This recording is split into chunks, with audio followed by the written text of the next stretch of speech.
Royals Kannada prime ನ್ಯೂಸ್ಗೆ ಸ್ವಾಗತ. ನಾನು ರಮ್ಯಾ. ಇಂದಿನ ಮುಖ್ಯಾಂಶಗಳು. ಅನರ್ಹ ಶಾಸಕ ಸುಬ್ಬಾರೆಡ್ಡಿ ವಿರುದ್ಧ ಸುಳ್ಳು ಆರೋಪಕ್ಕೆ ಬೆಂಬಲಿಗರ ಆಕ್ರೋಶ. ಸುಬ್ಬಾರೆಡ್ಡಿ ಬೆಂಬಲಿಗರಿಂದ ಚಿಕ್ಕಬಳ್ಳಾಪುರದಲ್ಲಿ ಸುದ್ದಿಗೋಷ್ಠಿ. ತಾಕತ್ತಿದ್ರೆ ಆರೋಪ ಸಾಬೀತುಪಡಿಸಲು ಮುನಿರಾಜುಗೆ ಸವಾಲ್. 31 ಅಂಗನವಾಡಿ ಕಾರ್ಯಕರ್ತೆಯರು, 163 ಸಹಾಯಕಿಯರಿಗೆ ಜಿಲ್ಲಾ ಉಸ್ತುವಾರಿ ಸಚಿವರಿಂದ ನೇಮಕಾತಿ ಆದೇಶ ಪತ್ರ ವಿತರಣೆ. ಒಗ್ಗಟ್ಟಾಗಿ ಸರ್ಕಾರಿ ಆದೇಶದಂತೆ ಕರ್ತವ್ಯ ನಿರ್ವಹಿಸಲು ಉಸ್ತುವಾರಿ ಸಚಿವರ ಸಲಹೆ. ಪರಂಪರೆ ಕಟ್ಟಿಕೊಟ್ಟಿರುವ ಹಿರಿಯರಿಗೆ ಋಣಿಗಳಾಗಿದ್ದೇವೆ ಎಂದ ಗಣ್ಯರು. ಚಿಕ್ಕಬಳ್ಳಾಪುರ ತಾಲೂಕಿನ ಹಾರೋಬಂಡೆ ಶಿರಡಿ ಸಾಯಿ ಮಂದಿರದಲ್ಲಿ ಕಸಾಪ ದತ್ತಿ ಕಾರ್ಯಕ್ರಮ. ಹಿರಿಯರನ್ನು ಸ್ಮರಿಸಿದ ಗಣ್ಯರು. ವಾರ್ತೆಗಳ ವಿವರ. ಕಳೆದ ವಿಧಾನಸಭಾ ಚುನಾವಣೆ ಅಫಿಡವಿಟ್ನಲ್ಲಿ ಸುಳ್ಳು ಮಾಹಿತಿ ನೀಡಿದ ಆರೋಪದಡಿ ರಾಜ್ಯ ಹೈಕೋರ್ಟ್ನಿಂದ ಅನರ್ಹಗೊಂಡಿರುವ ಬಾಗೇಪಲ್ಲಿ ಕಾಂಗ್ರೆಸ್ ಅನರ್ಹ ಶಾಸಕ ಸುಬ್ಬಾರೆಡ್ಡಿ ವಿರುದ್ಧ ಅಪಪ್ರಚಾರ ಮಾಡಲಾಗುತ್ತಿದೆ ಎಂದು ಸುಬ್ಬಾರೆಡ್ಡಿ ಬೆಂಬಲಿಗರು ಆರೋಪಿಸಿದರು. ಶಿಸ್ತು, ಸಮಯ ಪಾಲನೆ ಇಲ್ಲದೆ ಸುದ್ದಿಗೋಷ್ಠಿ ನಡೆಸಿದ ಸುಬ್ಬಾರೆಡ್ಡಿ ಬೆಂಬಲಿಗರು ಪತ್ರಕರ್ತರ ಆಕ್ರೋಶಕ್ಕೂ ಕಾರಣವಾಗಿದ್ದು ವಿಶೇಷ. ಹಾಗಾದರೆ ಅಲ್ಲಿ ಏನು ನಡೆಯಿತು ನೀವೇ ನೋಡಿ.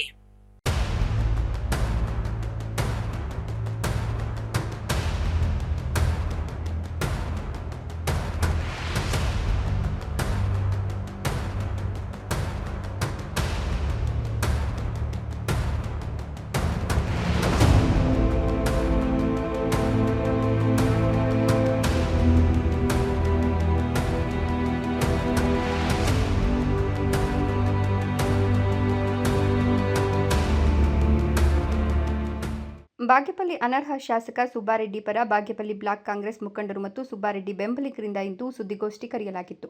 12 ಗಂಟೆಗೆ ಕರೆದಿದ್ದ ಸುದ್ದಿಗೋಷ್ಠಿ 1:15ಕ್ಕೆ ಬಂದ ಕಾಂಗ್ರೆಸ್ ಮುಖಂಡರು ಬಿಜೆಪಿ ಪರಾಜಿತ ಅಭ್ಯರ್ಥಿ ಮುನಿರಾಜು ವಾಮ ಮಾರ್ಗದಲ್ಲಿ ಶಾಸಕನಾಗಲು ಪ್ರಯತ್ನಿಸುತ್ತಿದ್ದಾರೆ ಅಂತ ಆರೋಪಿಸಿದರು. ಆರಂಭದಲ್ಲಿ ಮಾತನಾಡಿದ ಚಿಮೂಲ್ ಅಧ್ಯಕ್ಷ ವಿ ಮಂಜುನಾಥ ರೆಡ್ಡಿ, ಮುನಿರಾಜು ಅವರು ಜನರಿಂದ ಆಯ್ಕೆಯಾಗಿರುವ ಶಾಸಕರ ವಿರುದ್ಧ ವಾಮ ಮಾರ್ಗದಲ್ಲಿ ಹೋಗ್ತಾ ಇದ್ದು ತರಾತುರಿಯಲ್ಲಿ ಶಾಸಕನಾಗುವ ಯತ್ನ ನಡೆಸುತ್ತಿದ್ದಾರೆ. ಇದು ನಡೆಯಲ್ಲ ಅಂದರು. ಹಾಗಾದರೆ ಅವರು ಕೋರ್ಟಿಗೆ ಹೋಗಿದ್ದೇ ತಪ್ಪಾಯಿತೆ ಎಂಬ ಪತ್ರಕರ್ತರ ಪ್ರಶ್ನೆಗೆ ಅಲ್ಲ ಅಂದರು. ಹಾಗಾದರೆ ನ್ಯಾಯಾಲಯದ ತೀರ್ಪಿನ ಬಗ್ಗೆ ಮಾತನಾಡ್ತಿದ್ದೀರಿಯೇ ಅಂತ ಪ್ರಶ್ನಿಸಿದ್ರೆ ಕೋರ್ಟಿನ ತೀರ್ಪು ಸ್ವಾಗತಿಸ್ತೇವೆ ಅಂದರು. ಹಾಗಾದರೆ ನಿಮ್ಮ ಉದ್ದೇಶವಾದರೂ ಏನು ಎಂಬ ಪ್ರಶ್ನೆಗೆ ಯಾರಿಂದಲೂ ಸರಿಯಾದ ಉತ್ತರ ಸಿಗಲಿಲ್ಲ. ನಮ್ಮ ವಿರೋಧ ಪಕ್ಷದ ಅಭ್ಯರ್ಥಿ ಸಿ ಮುನಿರಾಜ್ ಅವರು ಕೋರ್ಟಿನ ಏರಿದ್ರು. ಅದರ ತೀರ್ಪು ಫೆಬ್ರವರಿ 16ರಂದು ಅಸ್ತಿತ್ವಂತ ಉಚ್ಚ ನ್ಯಾಯಾಲಯ ಘೋಷಿಸಿದ ಎಲ್ಲ ಗೊತ್ತಿರೋ ವಿಚಾರ. ಆದರೆ ನಾನು ಹೇಳೋದಿಷ್ಟೇ, ವಿರೋಧಿಗಳು ಜನರ ಆದೇಶ ಹ್ಯಾಟ್ರಿಕ್ MLA ಅಂತಲೇ ಹೆಸರುವಾಸಿಯಾದ ನಮ್ಮ SL ಸುಬ್ಬಾರೆಡ್ಡಿಯವರ ಸೋಲಿಸೋದಕ್ಕೆ ಅವರಿಗೆ ಕೈಲಾಗದೆ ಅಡ್ಡದಾರಿಯಲ್ಲಿ ಹೋಗಿ ಇವತ್ತು ಸಿಂಧು ಅಂತ ಕೋರ್ಟ್ ಆದೇಶ ಬಂದ ತಕ್ಷಣವೇ ಅವರು MLA ಆಗೋಗಿದ್ದೀನಿ ಅನ್ನೋ ಒಂದು ಮಟ್ಟದಲ್ಲಿ ಅವರು ಅಗಲಕಲ್ಸ್ ಕಾಣ್ತಾ ಇದ್ದಾರೆ. ನಾನು ವಿರೋಧಿಗಳು ಒಂದೇ ಹೇಳೋಕೆ, ನಿಮ್ಮ ಕೊಡುಗೆ ಏನು? ನಿಮ್ಮ ಕ್ಷೇತ್ರಕ್ಕೆ ನಿಮ್ಮ ಕೊಡುಗೆ ಏನು? ನೀವು ಹೋಗಿ ಜನಾದೇಶ ತಗೊಂಡು ನೀವು MLA ಆಗಿ ನೀವು ಅಭಿವೃದ್ಧಿ ಮಾಡಿ. ಆದರೆ ಅವರು 25-30 ವರ್ಷದಿಂದ ಸಮಾಜ ಸೇವೆಯಲ್ಲಿ ತೊಡಗಿಸ್ಕೊಂಡು ಆ ಕ್ಷೇತ್ರದ ಅಭಿವೃದ್ಧಿಗೆ ಜನಸಾಮಾನ್ಯರಿಗೆ ಸಿಗುವ ಒಂದು ಶಾಸಕರಾಗಿ ಅವ್ರ ಕೆಲಸ ಕಾರ್ಯ ಮಾಡಿಕೊಂಡು ಬಂದಿರೋದು ಇದೆಲ್ಲ ಗೊತ್ತಿರೋ ವಿಚಾರ. ಯಾಕೆಂದರೆ ಯಾವುದೋ ಊರಿಂದ ಬಂದು ನಮ್ಮ ಕ್ಷೇತ್ರದ ಬಾಗೇಪಲ್ಲಿ ಕ್ಷೇತ್ರ 3 ಸಾರಿ ಬಿಟ್ಟರೆ ಸ್ವಾತಂತ್ರ್ಯ ಬಂದ ಮೇಲೆ ಮೂರು ಸಾರಿ 3 ಟರ್ಮ್ ಬಿಟ್ಟರೆ ಯಾವಾಗಲೂ ಕೂಡ ನಮ್ಮ ಕ್ಷೇತ್ರ ಕಾಂಗ್ರೆಸ್ ಬದ್ಧಕೋಟೆ. ಆ ಬದ್ಧಕೋಟೆಯನ್ನು ಚಿತ್ರ ಮಾಡೋದಕ್ಕೆ ನೀವು ಬಂದಿದ್ದೀರಾ. ನಿಮ್ಮ ಕೈಲಾಗಲ್ಲ. ದಯವಿಟ್ಟು ನಿಮ್ಗೆ ಹೇಳೋದಿಷ್ಟೇ, ಜನಪರ ಕೆಲಸ ಮಾಡಿಕೊಂಡು ನಿಮ್ಮ ಅಭಿವೃದ್ಧಿಯನ್ನು ನಿಮ್ಮ ಸರ್ಕಾರ ಏನು ಮಾಡುತ್ತೆ ಯೋಜನೆಗಳು ರೂಪಿಸ್ಕೊಂಡು ಮುಂದಿನ ಚುನಾವಣೆಯಲ್ಲಿ 28 ಚುನಾವಣೆಯಲ್ಲಿ ನಮ್ಮ ಕ್ಷೇತ್ರದ ಜನರು ಭಾಳ ಬುದ್ಧಿವಂತರಿದ್ದಾರೆ. ದೊಡ್ಡಾಗಿದ್ದರೂ ಕೂಡ ಭಾಳ ಜನ ಬುದ್ಧಿವಂತರಿದ್ದಾರೆ. ಆ ಬುದ್ಧಿವಂತರು ನಮ್ಮ ಕೈ ಹಿಡಿತಾರೆ ಅಂತ ನಮಗೆ ವಿಶ್ವಾಸ, ನಂಬಿಕೆ ಕೂಡ ನಮಗೆ ನಮ್ಮ ಕ್ಷೇತ್ರದ ಜನರ ಮೇಲೆ ಇದೆ. ಹೋಗಿರೋ ವಿಷಯ ದೊಡ್ಡ ವಿಷಯ ಅಲ್ಲ. ಅವ್ರಿಗೆ ಟ್ಯಾಕ್ಸ್ ಒಂದು ಮಿಸ್ ಆಗಿರೋದಕ್ಕೆ ಶಾಸಕ ಸ್ಥಾನನೇ ಅಸಿಂಧು ಮಾಡೋದು ಸರಿಯಲ್ಲ ಅಂತ ಹೇಳ್ತಾರೆ. ಸರಿ ಇಲ್ಲ ಅಂತ ನೀವು ಹೇಳಿದ್ರೆ ಕೋರ್ಟ್ ತೀರ್ಪು ಸರಿ ಇಲ್ಲ. ಸರಿ ಇದೆ ಅಂತ ನಾನು ಹೇಳ್ತಾ ಇದ್ದೀನಿ. ಅಪೀಲ್ ಹೋಗ್ತಾ ಇದೀವಿ ಅಂತ ಹೇಳಿದೀವಲ್ಲ, ನಾನು ಸ್ವಾಗತ ಮಾಡಿದ್ದೀನಿ ಅಂತ ಹೇಳ್ತಾ ಇದ್ದೀನಲ್ಲ. ನ್ಯಾಯದ ಮೇಲೆ ನ್ಯಾಯದ ಮೇಲೆ ನಮಗೆ ನಂಬಿಕೆ ಇದೆ, ವಿಶ್ವಾಸ ಇದೆ. ಅದನ್ನು ತಳೆಬಾಗೇ ಬಾಗ್ತೀವಿ ನಾವು. ಮುಂದಿನ ಆದೇಶ ಬರುತ್ತೆ, ಆದೇಶ ಏನು ಬಂದರೂ ಅದಕ್ಕೆ ಸ್ವಾಗತ ಮಾಡ್ತೀವಿ ನಾವು ಅದನ್ನು. ನಂತರ ಮಾತನಾಡಿದ ಬ್ಲಾಕ್ ಕಾಂಗ್ರೆಸ್ ಅಧ್ಯಕ್ಷ ನರೇಂದ್ರ, ನ್ಯಾಯಾಲಯದ ತೀರ್ಪು ಸ್ವಾಗತಿಸುತ್ತೇವೆ. ಆದರೆ ಮುನಿರಾಜು ಅವರು ಕಾರ್ಯಕರ್ತರ ಸಭೆ ಕರೆದು ಅನಗತ್ಯವಾಗಿ ಸುಬ್ಬಾರೆಡ್ಡಿ ವಿರುದ್ಧ ಸುಳ್ಳು ಆರೋಪ ಮಾಡ್ತಾ ಇದ್ದು ಇದನ್ನ ಖಂಡಿಸೋದಾಗಿ ಹೇಳಿದರು. ಸುಬ್ಬಾರೆಡ್ಡಿ ಅವರು ಕೈಗಾರಿಕಾ ಪ್ರದೇಶದಲ್ಲಿ ಜಮೀನು ಖರೀದಿಸಿ ಈಗ ಸರ್ಕಾರದಿಂದ ಹಣ ಪಡೆದಿದ್ದಾರೆ ಅಂತ ಆರೋಪಿಸಲಾಗಿದೆ. ಇದು ಶುದ್ಧ ಸುಳ್ಳು. ರೈತರು ಪ್ರತಿ ಎಕರೆಗೆ 40 ಲಕ್ಷ ಕೇಳಿದ್ರೆ ಸುಬ್ಬಾರೆಡ್ಡಿ ಅವರು 1 ಕೋಟಿ ನಿಗದಿ ಮಾಡಿಸುವಲ್ಲಿ ಯಶಸ್ವಿಯಾಗಿದ್ದಾರೆ. ಅವರು ಏಳಿಗೆ ಸಹಿಸಲಾರದೆ ಸುಳ್ಳು ಆರೋಪ ಮಾಡುತ್ತಿದ್ದು ಇದಕ್ಕೆ ಕಡಿವಾಣ ಹಾಕಬೇಕು ಅಂತ ಒತ್ತಾಯಿಸಿದರು. ಅಲ್ಲದೆ ಸುಬ್ಬಾರೆಡ್ಡಿ ಅವರು ಯಾವ ರೈತರ ಜಮೀನು ಕಬಳಿಸಿಲ್ಲ, ಅವರು ರಾಜ್ಯದಲ್ಲಿ ಪ್ರಾಮಾಣಿಕ ನಾಯಕರಾಗಿದ್ದಾರೆ ಎಂದರು. ಮುಖಂಡ ಮಂಜುನಾಥ ರೆಡ್ಡಿ ಮಾತನಾಡಿ, ಮುನಿರಾಜು ಅವರು ಸುಬ್ಬಾರೆಡ್ಡಿ ಅವರನ್ನ ಭ್ರಷ್ಟ ಅಂತ ಕರೆದಿದ್ದಾರೆ. ಇದು ಸರಿಯಲ್ಲ. ಮುನಿರಾಜು ಅವರಿಗೆ ತಾಕತ್ತಿದ್ರೆ ಅವರು ಮಾಡಿದ ಆರೋಪಗಳಿಗೆ ದಾಖಲೆ ನೀಡಲಿ. ಆ ಕ್ಷಣದಿಂದಲೇ ಸುಬ್ಬಾರೆಡ್ಡಿ ಅವರು ರಾಜಕೀಯ ನಿವೃತ್ತಿಯಾಗಲಿದ್ದಾರೆ. ಆರೋಪ ಸಾಬೀತು ಮಾಡದಿದ್ರೆ ಮುನಿರಾಜು ಅವರು ರಾಜಕೀಯ ನಿವೃತ್ತಿಯಾಗ್ತಾರಾ ಅಂತ ಪ್ರಶ್ನಿಸಿದರು. ಎಲ್ಲಿಂದಲೂ ಬಂದು ಬಾಗೇಪಲ್ಲಿಯಲ್ಲಿ ಜಾತಿಗಳ ಮಧ್ಯೆ ದ್ವೇಷ ಬೆಳೆಸುವ ಕೆಲಸವನ್ನು ಮುನಿರಾಜು ಮಾಡುತ್ತಿದ್ದಾರೆ. ಇದು ಪ್ರಜಾಪ್ರಭುತ್ವ ವ್ಯವಸ್ಥೆಯಲ್ಲಿ ಸರಿಯಲ್ಲ. ಮುನಿರಾಜು ಅವರಿಗೆ ಜನಬೆಂಬಲವಿದ್ದರೆ ಮುಂದಿನ ಚುನಾವಣೆಯಲ್ಲಿ ಗೆದ್ದು ಶಾಸಕರಾಗಲಿ. ವಿರೋಧ ಮಾಡುವವರು ಯಾರಿದ್ದಾರೆ ಅಂತ ಸಲಹೆ ಕೊಟ್ಟರು. ಸುದ್ದಿಗೋಷ್ಠಿಯಲ್ಲಿ ನಾಯಕರು ವೇದಿಕೆಯಲ್ಲಿದ್ದರೆ ಕೆಳಗಿದ್ದ ಪುಡಾರಿಗಳ ಅಟ್ಟಹಾಸ ತೀವ್ರವಾಗಿಯೇ ಇತ್ತು. ಶಿಸ್ತು, ಸಮಯ ಪಾಲನೆ ಇಲ್ಲದ ಸುದ್ದಿಗೋಷ್ಠಿಯ ಬಗ್ಗೆ ಪತ್ರಕರ್ತರು ಮುಖಂಡರ ವಿರುದ್ಧ ಆಕ್ರೋಶ ವ್ಯಕ್ತಪಡಿಸುತ್ತಲೇ ಪುಡಾರಿಗಳ ಸುದ್ದಿಗೋಷ್ಠಿಯಿಂದ ಹೊರಕಳಿಸುವ ಕೆಲಸವನ್ನು ಕಾಂಗ್ರೆಸ್ ಮುಖಂಡರು ಮಾಡಿದ್ರು. ಸುದ್ದಿಗೋಷ್ಠಿಯಲ್ಲಿ ಹೇಗೆ ನಡೆದುಕೊಳ್ಳಬೇಕು ಎಂಬ ಕನಿಷ್ಠ ಜ್ಞಾನವಿಲ್ಲದವರೆಲ್ಲ ಬಂದು ಸುದ್ದಿಗೋಷ್ಠಿಯಲ್ಲಿ ದರ್ಪ ದೌರ್ಜನ್ಯ ತೋರಿದ ರೀತಿಗೆ ಪತ್ರಕರ್ತರಿಂದ ತೀವ್ರ ಖಂಡನೆ ವ್ಯಕ್ತವಾಯಿತು.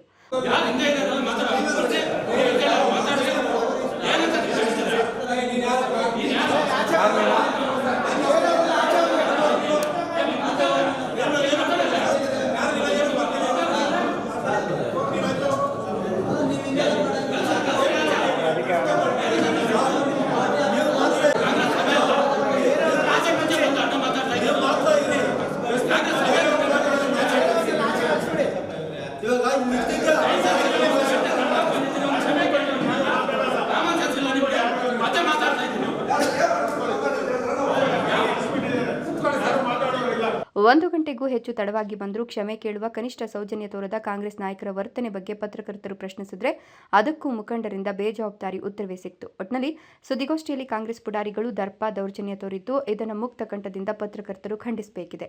ಎಲ್ಲವಾದರೆ ಇಂತಹ ಪುಡಾರಿಗಳು ಸುದ್ದಿಗೋಷ್ಠಿಗಳಲ್ಲಿ ಮಾಡ್ತಕ್ಕಂಥ ದೌರ್ಜನ್ಯ ಮುಂದುವರಿಯಲಿದೆ ಅಂತ ಹೇಳಿದ್ರೆ ತಪ್ಪಾಗ್ಲಿಕ್ಕಿಲ್ಲ.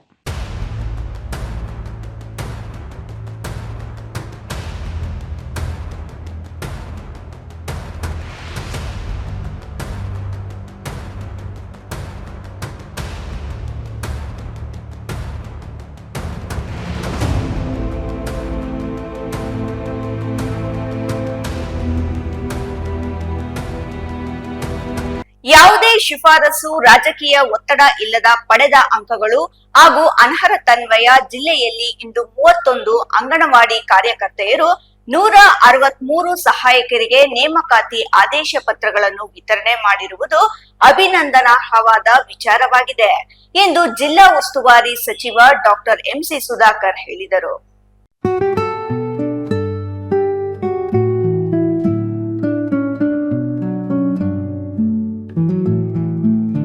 ಚಿಕ್ಕಬಳ್ಳಾಪುರ ನಗರದ ಜಿಲ್ಲಾ ಕನ್ನಡ ಭವನದಲ್ಲಿ ಆಯೋಜಿಸಿದ್ದ ಹೊಸದಾಗಿ ನೇಮಕಗೊಂಡ ಅಂಗನವಾಡಿ ಕಾರ್ಯಕರ್ತೆಯರು ಮತ್ತು ಸಹಾಯಕರಿಗೆ ನೇಮಕಾತಿ ಆದೇಶ ಪತ್ರ ವಿತರಣೆ ಹಾಗೂ ವಿವಿಧ ಇಲಾಖಾ ಸವಲತ್ತುಗಳ ವಿತರಣಾ ಕಾರ್ಯಕ್ರಮಕ್ಕೆ ಚಾಲನೆ ನೀಡಿ ಮಾತನಾಡಿದ ಜಿಲ್ಲಾ ಉಸ್ತುವಾರಿ ಸಚಿವ ಡಾಕ್ಟರ್ ಎಂಸಿ ಸುಧಾಕರ್, ಅಂಗನವಾಡಿ ಸಿಬ್ಬಂದಿ ನೇಮಕದ ಬಗ್ಗೆ ಈ ಹಿಂದೆ ಬಹಳ ತಾತ್ಸಾರ ಇತ್ತು. ಆ ಕೆಲಸವನ್ನು ನಾವ್ಯಾಕೆ ಮಾಡಬೇಕು ಎಂಬ ಭಾವನೆ ಇತ್ತು.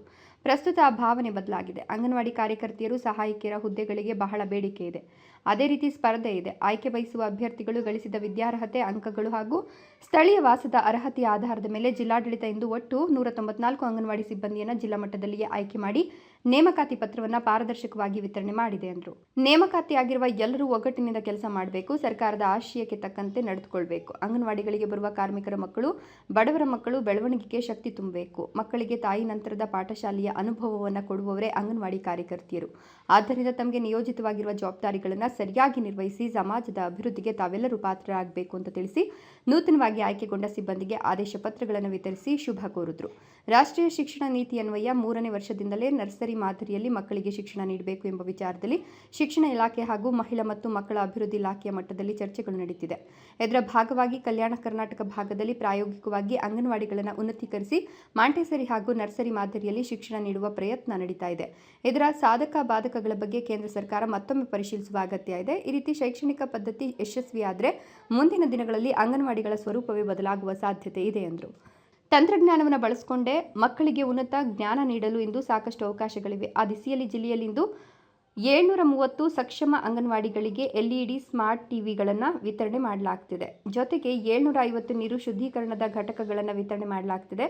ಜಿಲ್ಲೆಯಲ್ಲಿ ಬಾಡಿಗೆ ಕಟ್ಟಡದಲ್ಲಿ ನಡೆಯುತ್ತಿರುವ 320 ಅಂಗನವಾಡಿಗಳಿಗೆ ಸ್ವಂತ ನಿವೇಶನ ನೀಡಲು ಜಿಲ್ಲಾಡಳಿತ ತುರ್ತು ಕ್ರಮ ತೆಗೆದುಕೊಂಡು ಕಾರ್ಯೋನ್ಮುಖವಾಗಿದೆ ಎಂದರು.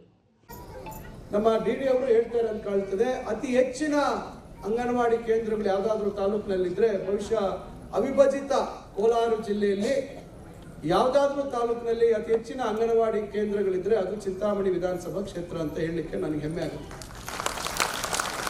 ಕಾರಣ ನಾನು ಮಹಿಳಾ ಮತ್ತು ಮಕ್ಕಳ ಇಲಾಖೆಗೆ ಸಂಬಂಧಪಟ್ಟಂತ ಒಂದು ವಿಧಾನಸಭೆಯ ಒಂದು ಸಮಿತಿಯಲ್ಲಿ ಸದಸ್ಯನಾಗಿದ್ದಂಥ ಕಾರಣದಿಂದ ಮುನ್ರಾಜು ಅಂತಕ್ಕಂಥ ಒಬ್ಬ ಅಧಿಕಾರಿಗಳು ಅವತ್ತು ನಮಗೆ ಗೊತ್ತಿರ್ತಕ್ಕಂಥವ್ರು ಇದ್ದಿದ್ದ ಫಲ ಚಿಂತಾಮಣಿಗೆ ದೊಡ್ಡ ದೊಡ್ಡ ಗ್ರಾಮಗಳಲ್ಲಿ ಒಂದು ಅಂಗನವಾಡಿ ಕೇಂದ್ರ ಇದ್ದಂಥ ಗ್ರಾಮಗಳಲ್ಲಿ ಹೆಚ್ಚುವರಿಯಾಗಿ 2 ಕೊಟ್ಟಿರ್ತಕ್ಕಂಥದ್ದಿದೆ.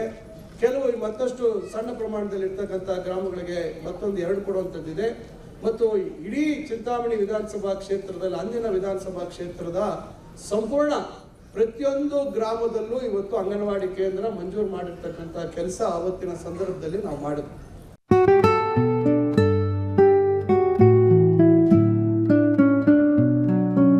ಪರಂಪರೆ ಕಟ್ಟಿಕೊಟ್ಟಿರುವ ಜಿಲ್ಲೆಯ ಹಿರಿಯರಿಗೆ ನಾವು ಋಣಿಗಳಾಗಿದ್ದೇವೆ ಎಂದು ದೇವರಾಜು ಅರಸು ವೈದ್ಯಕೀಯ ಶಿಕ್ಷಣ ಮಹಾವಿದ್ಯಾಲಯ ಮತ್ತು ಸಂಶೋಧನಾ ಕೇಂದ್ರದ ಅಧ್ಯಕ್ಷ GH ನಾಗರಾಜ್ ಅಭಿಪ್ರಾಯಪಟ್ಟರು.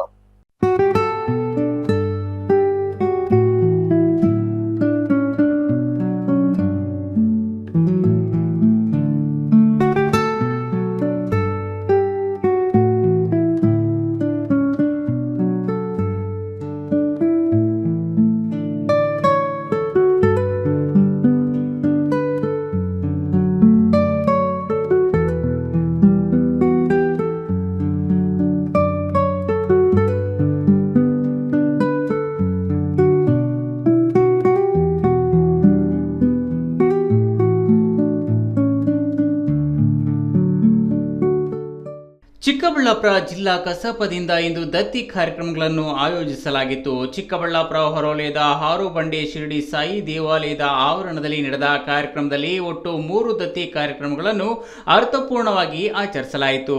ಚಿಕ್ಕಬಳ್ಳಾಪುರ ಜಿಲ್ಲಾ ಸಾಹಿತ್ಯ ಪರಿಷತ್ ಆಯೋಜಿಸಿದ್ದ ಸಂಜೀವಮ್ಮ ಹನುಮಂತಗೌಡರ ದತ್ತಿ, ಶ್ರೀ KB ಪಿಳ್ಳಪ್ಪ ಸ್ಮಾರಕ ದತ್ತಿ, CV ವೆಂಕಟಯ್ಯಪ್ಪ, CV ಕಮಲಮ್ಮನವರ ದತ್ತಿ ಮತ್ತು ಅಂಗಡಿ ನಾರಾಯಣಪ್ಪ ದತ್ತಿ ಕಾರ್ಯಕ್ರಮವನ್ನು ಏರ್ಪಡಿಸಲಾಗಿತ್ತು. ಕಾರ್ಯಕ್ರಮದಲ್ಲಿ ಚಿಕ್ಕಬಳ್ಳಾಪುರ ಜಿಲ್ಲೆಯ ಬೆಳವಣಿಗೆಗೆ, ರಾಜಕೀಯ ಮತ್ತು ರೈತ ಪರ ಹೋರಾಟಗಳಿಗೆ ಜನಪರ ಆದರ್ಶಗಳನ್ನು ನೀಡಿ ಕಟ್ಟಿ ಬೆಳೆಸಿದ ಗೌರವಕ್ಕೆ ದಿವಂಗತ KB ಪಿಳ್ಳಪ್ಪನವರು ಮತ್ತು CV ವೆಂಕಟಯ್ಯಪ್ಪನವರು ಸಾಕ್ಷಿ ಪ್ರಜೆಗಳಾಗಿದ್ದಾರೆ ಎಂದು GH ನಾಗರಾಜ್ ಪ್ರಶಂಸಿಸಿದರು. ಅಂತಹ ಮಹನೀಯರ ಮಾರ್ಗಸೂಚಿಗಳನ್ನು ಪಾಲಿಸಿ ಜನಪರವಾಗಿ ಬಾಳುವುದನ್ನು ಸಮಕಾಲೀನ ನಾಯಕರು ಕಲಿಯಬೇಕಾಗಿದೆ ಎಂದರು. ಜಿಲ್ಲೆಯ ಮಹನೀಯರ ಹೆಸರಿನಲ್ಲಿ ನಡೆಯುತ್ತಿರುವ ದತ್ತಿ ಕಾರ್ಯಕ್ರಮಗಳ ಮೂಲಕ ಅವರ ಜೀವನ ಮತ್ತು ಆದರ್ಶಗಳನ್ನು ವರ್ತಮಾನದ ಯುವಕರಿಗೆ ಪರಿಚಯ ಮಾಡಿಕೊಡುವ ಕಾರ್ಯವನ್ನು ಸಾಹಿತ್ಯ ಪರಿಷತ್ತಿನ ಸ್ನೇಹಿತರು ನಡೆಸುತ್ತಿರುವುದು ಅಭಿನಂದನೀಯ ಎಂದರು. KB ಪಿಳ್ಳಪ್ಪನವರ ಸ್ಮಾರಕ ದತ್ತಿ ಕರ್ತೃ ಮಾಜಿ ಶಾಸಕ KP ಬಚ್ಚೇಗೌಡ ಮಾತನಾಡಿ, ನಮ್ಮ ತಂದೆಯವರು ರೈತಪರ ಜನಪರವಾಗಿದ್ದರು. ಈ ಭಾಗದಲ್ಲಿ ಶಿಕ್ಷಣ ಕೇಂದ್ರಗಳನ್ನು ಮಾಡುವವರಿಗೆ ವಿಶೇಷ ನೆರವು ನೀಡಿರುತ್ತಾರೆ. ಮುದ್ದೇನಹಳ್ಳಿಯ ಸಾಯಿಬಾಬಾ ವಸತಿ ಶಾಲೆಯನ್ನು ನಿರ್ಮಿಸುವ ಹಂತದಲ್ಲಿ ತಂದೆಯವರು ಅವರಿಗೆ ಅಗತ್ಯ ಜಮೀನು, ನೀರು ಮತ್ತು ನೈತಿಕ ಸಹಕಾರ ನೀಡಿದ್ದಾರೆ. ಆ ಸಂಸ್ಥೆ ಇಂದು ಜಾಗತಿಕವಾಗಿ ಗುರುತಿಸಿಕೊಂಡಿರುವುದು ನನಗೆ ಆನಂದ ತಂದಿದೆ. ರಾಜಕೀಯದಲ್ಲೂ ತನಗಿಂತ ಚಿಕ್ಕವರಿಗೆ ನಿರಂತರ ಶಿಸ್ತಿನ ಪಾಠ ಮಾಡುತ್ತಿದ್ರು. ಸೋದರರಾದ ನಮಗೆ ತಂದೆ ತಂದೆಯೇ ಆದರ್ಶ. ಅವರ ಆಶೀರ್ವಾದವೇ ನಮ್ಮನ್ನು ಇಲ್ಲಿಯವರೆಗೆ ಬೆಳೆಸಿದೆ ಎಂದರು. ಶಿಕ್ಷಣ ಪ್ರೇಮಿ ಸಿ.ವಿ. ವೆಂಕಟಯ್ಯಪ್ಪ ಮತ್ತು ಕಮಲಮ್ಮ ದತ್ತಿ ದಾನಿ ನಿರ್ಮಲಾ ಪ್ರಭು ಅವರು ಮಾತನಾಡಿ, ಸಿ.ವಿ. ಹಾಗೂ ಕೆ.ವಿ. ಪಿಳ್ಳಪ್ಪನವರು ಜಿಲ್ಲೆಗೆ ವಿಶಿಷ್ಟ ಸೇವೆ ಸಲ್ಲಿಸಿದ್ದು ಅವರ ಪರಂಪರೆ ಅದೇ ರೀತಿ ಬಾಳುತ್ತಿರುವುದು ನನಗೆ ಆನಂದವೆನಿಸಿದೆ. ಸಿ.ವಿ. ಅಂತಹ ತಂದೆ, ನವೀನ್ ಕಿರಣ್ ಅಂತಹ ಮಗನನ್ನು ಪಡೆದಿರುವ ಸಾರ್ಥಕತೆ ನನ್ನಲ್ಲಿದೆ. ಚಿಕ್ಕಂದಿನಿಂದಲೇ ನಮ್ಮ ತಂದೆಯವರ ಶಿಸ್ತು, ಸಮಯ ಪಾಲನೆ, ದೂರದೃಷ್ಟಿ ಸಹಜವಾಗಿ ಕಲಿತು ಜವಾಬ್ದಾರಿ ಬೆಳೆಸಿಕೊಂಡೆ. ಅಂತಹ ತಂದೆ ಸಿಗದಿದ್ರೆ ನಾನು ಯಾವ ಸಾಧನೆಯನ್ನು ಮಾಡುತ್ತಿರಲಿಲ್ಲ. ಸುಮಾರು 2 ದಶಕಗಳಿಗೂ ಹೆಚ್ಚು ಕಾಲ ನಗರಸಭೆ ಅಧ್ಯಕ್ಷರಾಗಿ ನಗರ ನಿರ್ಮಾಣ, ಶಿಕ್ಷಣ ಹಾಗೂ ಜನಪರ ಸೌಲಭ್ಯಗಳನ್ನು ಉತ್ತಮವಾಗಿ ರೂಪಿಸಿದ್ದಾರೆ ಎಂದರು.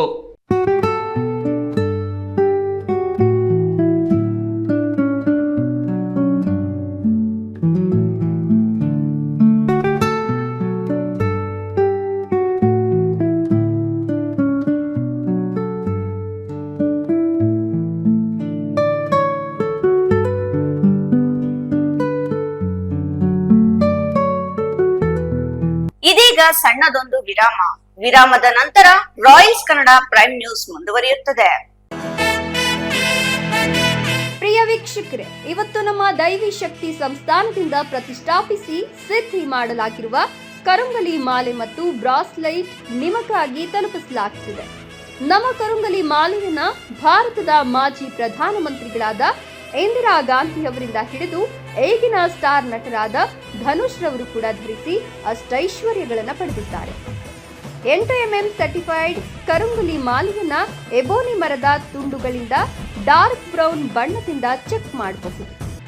ದಿವ್ಯ ಶಕ್ತಿ ಕರುಂಗಲಿ ಮಾಲೆಯನ್ನ ಧರಿಸೋದ್ರಿಂದ ಅಥವಾ ಮನೆ ಮತ್ತು ಅಂಗಡಿಗಳಲ್ಲಿ ಪ್ರತಿಷ್ಠಾಪಿಸೋದ್ರಿಂದ ಸಾಲಬಾಧೆ, ಕಾಲಸರ್ಪ, ದೃಷ್ಟಿದೋಷ, ಮಕ್ಕಳ ವಿದ್ಯಾಭ್ಯಾಸ, ಅನಾರೋಗ್ಯ, ಮನೆಯಲ್ಲಿ ಅಶಾಂತಿ ಮುಂತಾದ ಸಾಕಷ್ಟು ಸಮಸ್ಯೆಗಳಿಂದ ಮುಕ್ತಿ ಮಾಡಿ ನೆಗೆಟಿವ್ ಎನರ್ಜಿಯನ್ನ ದೂರ ಮಾಡಿ ಮೆದುಳಿನ ನರತಂತುಗಳ ಮೇಲೆ ಪ್ರಭಾವ ಬೀರಿ ಅಗೋಚರ ಪ್ರಯೋಜನಗಳನ್ನು ಪಡೆಯಿರಿ. ಟಿವಿ ಸ್ಕ್ರೀನ್ ಮೇಲೆ ಕಾಣುವ ನಂಬರ್ಗೆ ಈಗಲೇ ಆರ್ಡರ್ ಮಾಡಿ. ವಿರಾಮದ ನಂತರ ರಾಯಲ್ಸ್ ಕನ್ನಡ ಪ್ರೈಮ್ ನ್ಯೂಸ್ಗೆ ಸ್ವಾಗತ. ಚಿಂತಾಮಣಿ ತಾಲೂಕಿನ ಕೈವಾರ ಹೋಬಳಿಯ ವೈಜಕೂರು ರೇಷ್ಮೆ ಬೆಳೆಗಾರರ ಹಾಗೂ ರೈತರ ಸೇವಾ ಸಹಕಾರ ಸಂಘದ ಮುಂದಿನ 5 ವರ್ಷಗಳ ಆಡಳಿತ ಮಂಡಳಿಯ ನಿರ್ದೇಶಕ ಸ್ಥಾನಗಳಿಗೆ ನಡೆದ ಚುನಾವಣೆಯಲ್ಲಿ ಸಚಿವ ಡಾಕ್ಟರ್ ಎಂಸಿ ಸುಧಾಕರ್ ಬೆಂಬಲಿತ ಅಭ್ಯರ್ಥಿಗಳು ಎಲ್ಲಾ 12 ಸ್ಥಾನಗಳಲ್ಲಿ ಗೆಲುವು ಸಾಧಿಸಿದ್ದಾರೆ.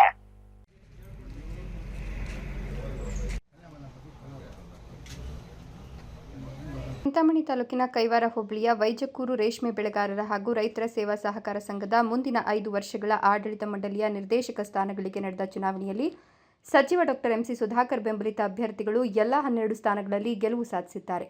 ಸುಮಾರು ವರ್ಷಗಳಿಂದ ವೈಜಕೂರು ರೇಷ್ಮೆ ಬೆಳೆಗಾರರ ಸಂಘ ಜೆಡಿಎಸ್ ಪಕ್ಷದ ಬೆಂಬಲಿತರ ಹಿಡಿತದಲ್ಲಿದ್ದು, ಈ ಬಾರಿ ನಡೆದ ಚುನಾವಣೆಯಲ್ಲಿ ಜೆಡಿಎಸ್ ಬೆಂಬಲಿತ ಅಭ್ಯರ್ಥಿಗಳಿಗೆ ಭಾರಿ ಮುಖಭಂಗವಾಗಿದ್ದು, ಕಾಂಗ್ರೆಸ್ ಪಕ್ಷದ ಬೆಂಬಲಿತ ಅಭ್ಯರ್ಥಿಗಳು ಭರ್ಜರಿಯಾಗಿ ಗೆಲುವು ಸಾಧಿಸಿದರು ಎಂದು ಅಧ್ಯಕ್ಷ ಮತ್ತು ಉಪಾಧ್ಯಕ್ಷ ಸ್ಥಾನಕ್ಕೆ ಚುನಾವಣೆ ನಿಗದಿಯಾಗಿದ್ದು, ಚುನಾವಣಾ ಅಧಿಕಾರಿ ವನಿತಾ ಚುನಾವಣಾ ಪ್ರಕ್ರಿಯೆಯನ್ನು ಆರಂಭಗೊಳಿಸಿದ್ರು. ಅಧ್ಯಕ್ಷ ಸ್ಥಾನಕ್ಕೆ ಸುರೇಶ್ ಎಂ ಹಾಗೂ ಉಪಾಧ್ಯಕ್ಷ ಸ್ಥಾನಕ್ಕೆ ವಿ ಶ್ರೀನಿವಾಸ್ ನಾಮಪತ್ರಗಳನ್ನು ಸಲ್ಲಿಸಿದ್ದು, ಬೇರೆ ಆಯ್ಕೆಯಾದ ನಿರ್ದೇಶಕರುಗಳು 2 ಸ್ಥಾನಗಳಿಗೆ ನಾಮಪತ್ರ ಸಲ್ಲಿಸದೇ ಇರುವ ಕಾರಣಕ್ಕೆ ಇಬ್ಬರನ್ನು ಅವಿರೋಧವಾಗಿ ಆಯ್ಕೆ ಮಾಡಲಾಗಿದೆ ಅಂತ ಚುನಾವಣಾಧಿಕಾರಿ ಘೋಷಣೆ ಮಾಡಿದರು. ನೂತನವಾಗಿ ಆಯ್ಕೆಯಾದ ಅಧ್ಯಕ್ಷ ಸುರೇಶ್ ಎಂ ಮಾತನಾಡಿ, ಚಿಕ್ಕಬಳ್ಳಾಪುರ ಜಿಲ್ಲಾ ಉಸ್ತುವಾರಿ ಹಾಗೂ ಉನ್ನತ ಶಿಕ್ಷಣ ಸಚಿವರ ಡಾಕ್ಟರ್ ಎಂಸಿ ಸುಧಾಕರ್ ಅವರ ಮಾರ್ಗದರ್ಶನದಂತೆ ಎಲ್ಲರನ್ನೂ ವಿಶ್ವಾಸಕ್ಕೆ ತೆಗೆದುಕೊಂಡು ಸರ್ಕಾರದಿಂದ ಸಿಗುವ ಪ್ರತಿಯೊಂದು ಸೌಲಭ್ಯಗಳನ್ನು ಪ್ರಾಮಾಣಿಕವಾಗಿ ರೈತರಿಗೆ ಸಿಗುವ ಹಾಗೆ ಕೆಲಸ ಮಾಡಲಾಗುವುದು ಅಂತ ಹೇಳಿದರು. Imran Khan RK, Chintamani, Royals Kannada.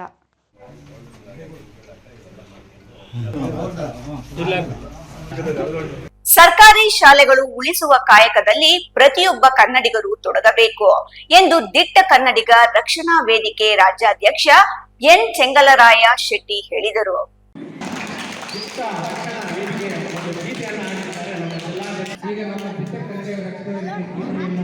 ಕೋಲಾರ ತಾಲೂಕಿನ ನಾಯಕರಹಳ್ಳಿಯಲ್ಲಿ ದಿಟ್ಟ ಕನ್ನಡಿಗ ರಕ್ಷಣಾ ವೇದಿಕೆಯಿಂದ ನಡೆದ ಸರ್ಕಾರಿ ಶಾಲಾ ವಿದ್ಯಾರ್ಥಿಗಳಿಗೆ ಉಚಿತ ಗುರುತಿನ ಚೀಟಿ ಹಾಗೂ ಶೈಕ್ಷಣಿಕ ಪರಿಕರಗಳನ್ನು ವಿತರಿಸಿ ಮಾತನಾಡಿದ ರಾಜ್ಯಾಧ್ಯಕ್ಷ ಎನ್ ಚೆಂಗಲರಾಯ ಶೆಟ್ಟಿ, ಸರ್ಕಾರಿ ಶಾಲೆಗಳು ಮುಚ್ಚುವ ಹಂತಕ್ಕೆ ತಲುಪ್ತಾ ಇದ್ದು, ಪೋಷಕರು ತಮ್ಮ ಮಕ್ಕಳನ್ನು ಸರ್ಕಾರಿ ಶಾಲೆಗೆ ಕಳಿಸುವ ಮೂಲಕ ಶಾಲೆಗಳನ್ನು ಮುಚ್ಚದಂತೆ ಕಾಪಾಡಿಕೊಳ್ಬೇಕು ಅಂದರು.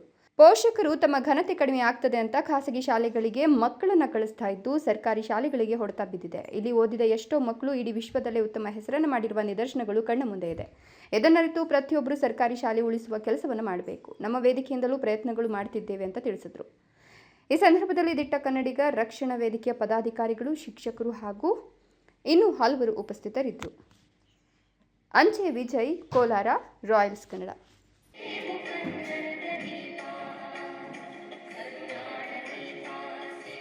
ಕೇಂದ್ರ ಸರ್ಕಾರ ಜಾರಿಗೊಳಿಸುತ್ತಿರುವ ಮತದಾರರ ಪಟ್ಟಿ ಪರಿಷ್ಕರಣೆ, ಉದ್ಯೋಗ ಖಾತ್ರಿ ಯೋಜನೆ ರದ್ದುಗೊಳಿಸಿ ಸ್ಪಷ್ಟತೆ ಇಲ್ಲದ ಕಾಯ್ದೆ ಜಾರಿಗೊಳಿಸಲು ಹೊರಟಿರುವುದನ್ನು ಖಂಡಿಸಿ ಫೆಬ್ರವರಿ 23ರಂದು ಚಿಕ್ಕಬಳ್ಳಾಪುರದಲ್ಲಿ ಕಾಂಗ್ರೆಸ್ಸರಿಂದ ಬೃಹತ್ ಸಾರ್ವಜನಿಕ ಸಭೆ ಆಯೋಜಿಸಲಾಗಿದೆ ಎಂದು ಉನ್ನತ ಶಿಕ್ಷಣ ಸಚಿವ ಡಾಕ್ಟರ್ ಎಂಸಿ ಸುಧಾಕರ್ ಹೇಳಿದರು.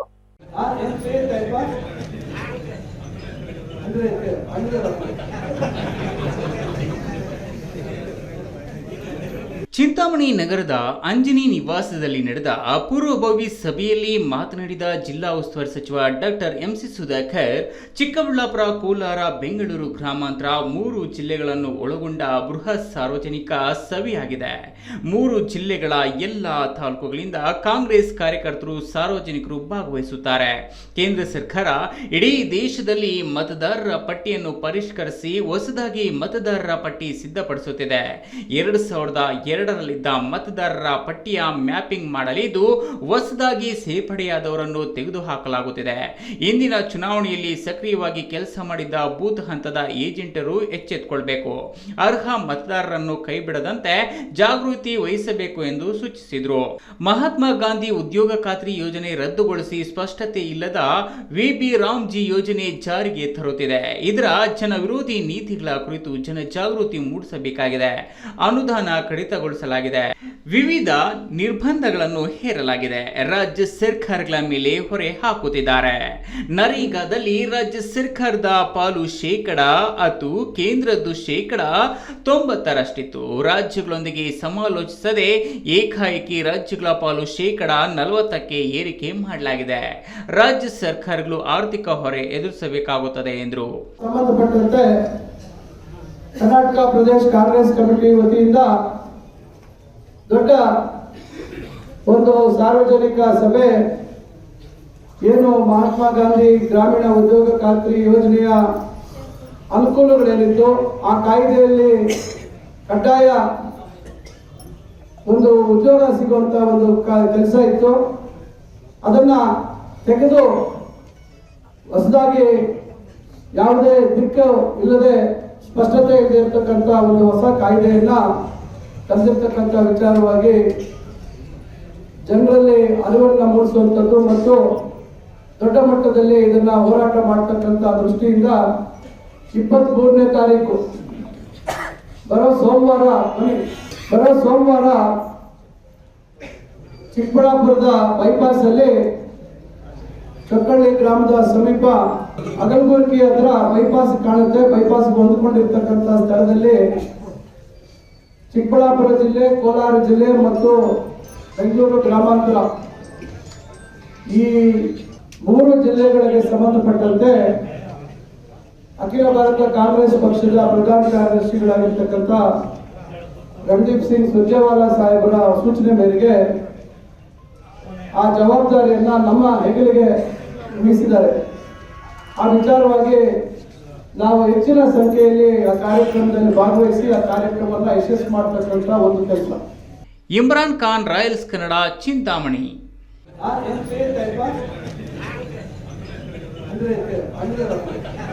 ಬಿಜೆಪಿ ಸರ್ಕಾರ ಮನ್ರೇಗಾ ಯೋಜನೆ ಹೆಸರನ್ನು ಬದಲಾಯಿಸಿ ವಿಬಿಜಿ ರಾಮ್ಜಿ ಹೆಸರಿನ ಯೋಜನೆ ತರುವ ಉದ್ದೇಶವೇ ಬೇರೆ ಇದೆ ಎಂದು ಆರೋಪಿಸಿ ಬಿಜೆಪಿ ಸರ್ಕಾರದ ವಿರುದ್ಧ ಕಾಂಗ್ರೆಸ್ ಮುಖಂಡರು ಆಕ್ರೋಶ ವ್ಯಕ್ತಪಡಿಸಿದರು.